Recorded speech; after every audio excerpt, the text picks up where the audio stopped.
Assalamualaikum warahmatullahi wabarakatuh. Perkenalkan, nama saya Muhammad Delta Pratama. NPM saya 234111141. Saya dari kelas manajemen 23B.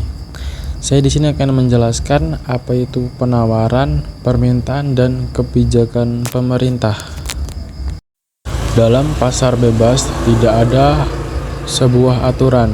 Dalam pasar keseimbangan ditentukan oleh harga dan kuantitas barang. Dalam kondisi equilibrium, tidak semua pelaku ekonomi merasakan kepuasan. Akibatnya di sini perlu peran pemerintah dalam menetapkan harga dasar dan batas harga tertinggi. Batas harga tertinggi, price ceiling. Jika konsumen berhasil memenangkan lobbynya kepada pemerintah terhadap pembentukan harga maksimum, merupakan ketetapan harga di mana pemerintah menetapkan harga maksimum terhadap suatu barang atau jasa. Harga dasar, price floor.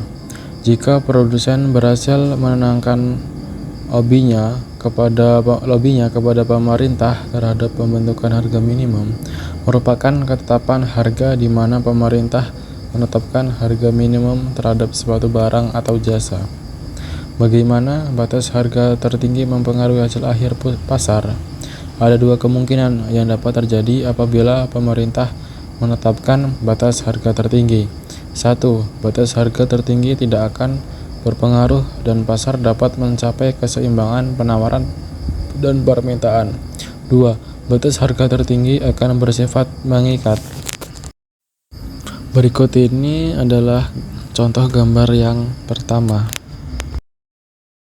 Dan ini adalah contoh gambar yang kedua. Efek dari diterapkannya price ceiling. Timbulnya kekurangan pasokan barang yang diminta QD lebih dari QS. Contoh, bahan bakar minyak. Adanya sistem penjatahan. Contoh, timbul antrean tidak panjang, rasa adil, diskriminasi penjual. Kesimpulan dari price ceiling. Presenta Medin. Ketika pemerintah menetapkan batas harga tertinggi yang mengikat dalam pasar kompetitif, maka dampaknya akan terjadi kekurangan pasokan barang dan para penjual harus melakukan penjatahan terhadap sejumlah besar calon pembeli. Ini adalah contoh gambar yang pertama. Dan ini adalah contoh gambar yang kedua. Pengendalian sewa untuk jangka pendek dan jangka panjang. Kebijakan pengendalian sewa bertujuan untuk membantu masyarakat miskin atau menengah ke bawah untuk memperoleh fasilitas yang diinginkan.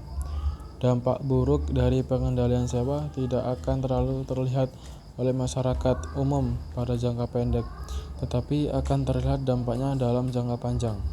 Sifat dari sewa itu sendiri secara mayoritas bersifat inelastis pada jangka pendek dan bersifat elastis dalam jangka panjang.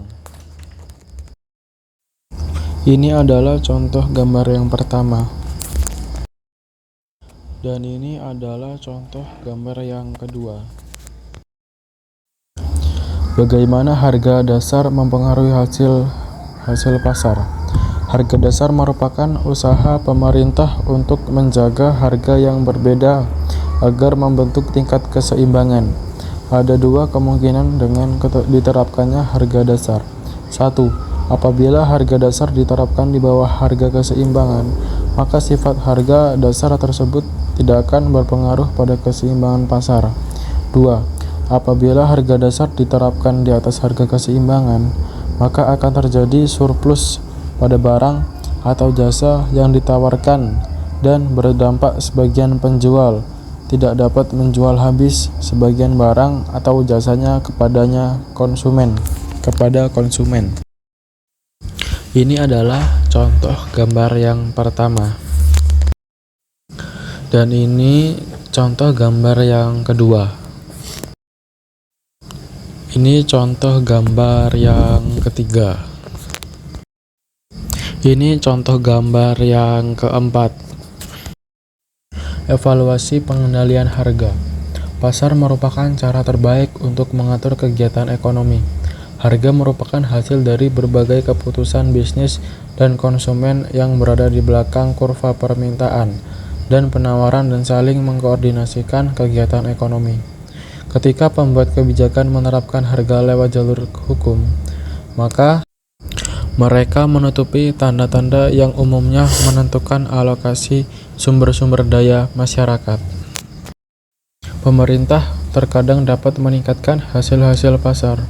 Para pembuat kebijakan seringkali melakukan pengendalian harga dengan tujuan melindungi masyarakat yang lemah.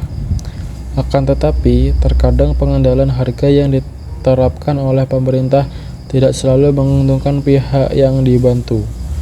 Pajak. Pembagian beban pajak merupakan metode pembagian beban pajak di antara pihak-pihak yang terlibat dalam suatu pasar. Pemerintah menerapkan pajak untuk meningkatkan insentif terhadap prasarana publik. Dengan adanya pajak, maka akan mengakibatkan tersendatnya aktivitas pasar. Pertanyaan tentang pajak. Dapatkah pemerintah menentukan peraturan pembagian pajak? Siapa yang harus membayar? Bagaimana pajak pada pembeli mempengaruhi hasil-hasil pasar? Pembagian pajak adalah studi yang mempelajari siapa saja yang menanggung beban pajak. Pajak mengakibatkan perubahan dalam keseimbangan pasar. Pembeli membayar lebih dan penjual menerima lebih sedikit. Terlepas dari siapa pajak dikenakan pada gambar berikut ini. Ini adalah gambarnya. Bagaimana pajak pada penjual dapat mempengaruhi hasil-hasil pasar? Contohnya seperti gambar tersebut. Kesimpulan yang dapat diperoleh dari grafik. Pajak mengurangi kegiatan pasar. Ketika suatu barang dikenakan pajak, jumlah barang yang keseimbangan baru lebih kecil. Pada baik pembeli maupun penjual sama-sama berbagi pajak. Dalam keseimbangan baru, pembeli membayar lebih mahal dan penjual mendapatkan lebih sedikit. Elastisitas dan pembagian beban pajak. Suatu beban pajak jauh lebih memberatkan sisi pasar yang kurang elastis. Elastisitas mengukur kemampuan pembeli dan penjual untuk meninggalkan pasar saat kondisi tidak menguntungkan. Elastisitas permintaan yang kecil berarti pembeli tidak memiliki alternatif mengkonsumsi barang tertentu yang baik. Selain elastisitas penawaran yang kecil, berarti penjual tidak memiliki alternatif memproduksi produk tertentu yang baik. Ini adalah gambar yang pertama. Dan ini adalah gambar yang kedua. Sekian penjelasan dari saya. Mohon maaf bila ada kata yang kurang. Saya akhiri. Wassalamualaikum warahmatullahi wabarakatuh. Terima kasih.